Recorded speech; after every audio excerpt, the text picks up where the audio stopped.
இன்னொருத்தன் புது காரோட கீய பாட்டில்ல வச்சு அதை கிஃப்டா ரெடி பண்ணி தன்னோட கேர்ள் ஃப்ரெண்டுக்கு பர்த்டே கிஃப்டா கொடுக்குறான். அந்த கிஃப்ட் அவ ஓபன் பண்ணி பார்க்கும்போது உள்ள பாட்டில் இருக்கிறத பார்த்த உடனே அவளோட மைண்ட் அப்செட் ஆயிடுது. அந்த கிஃப்ட போட்டோ எடுத்து அவளோட ஃப்ரெண்ட்ஸுக்கு அனுப்புறா. நீ என்ன சின்ன குழந்தையா, பாட்டில் நிறைய சாக்லேட் கொடுத்துருக்கான்னு அந்த கிஃப்ட கிண்டல் பண்றாங்க. அப்ப அவங்க முன்னாடி ஒரு ட்ரக்ல புது காரை கொண்டு போயிட்டு இருக்காங்க. அதையும் போட்டோ எடுத்து இந்த மாதிரி கிஃப்ட் எதிர்பார்த்தா இவன் ஒண்ணுத்துக்குமே உதவாத பாட்டில எனக்கு கிஃப்டா கொடுத்துருக்கான்னு அவங்க ஃப்ரெண்டு கிட்ட சொல்லிட்டு இருக்கா. இப்ப கூட ஒண்ணுமில்ல, பணத்தை செலவு பண்ண தயங்குறவன் உனக்கு தேவையானு அவளோட ஃப்ரெண்ட்ஸுங்க எல்லாருமே இவளை இன்னும் ஏத்தி விடுறாங்க. ரெண்டு பேரும் பர்த்டே நடக்கிற ஹோட்டலுக்கு வராங்க.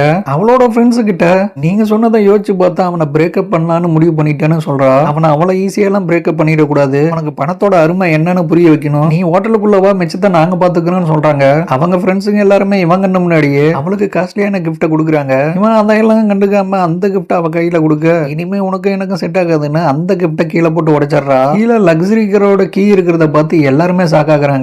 அவளோட ஃப்ரெண்ட்ஸுங்க எல்லாருமே நாங்க சும்மா ஃபன் பண்ணோம், எதையும் சீரியஸா எடுத்துக்காம அந்த கிஃப்ட் அவகிட்ட கொடுன்னு சொல்றாங்க. உடனே கோவத்துல உண்மையா காதலிச்ச எனக்கு இவ்வளவு மாதிரி பணத்தாசை பிடிச்சவ எனக்கு தேவையில்லை, நீ என்ன பிரேக்கப் பண்றது, நான் உன்ன பிரேக்கப் பண்றேன்னு இவன் வாங்கிட்டு வந்த அந்த புது கார் எடுத்துக்கிட்டு கிளம்பிடுறான்.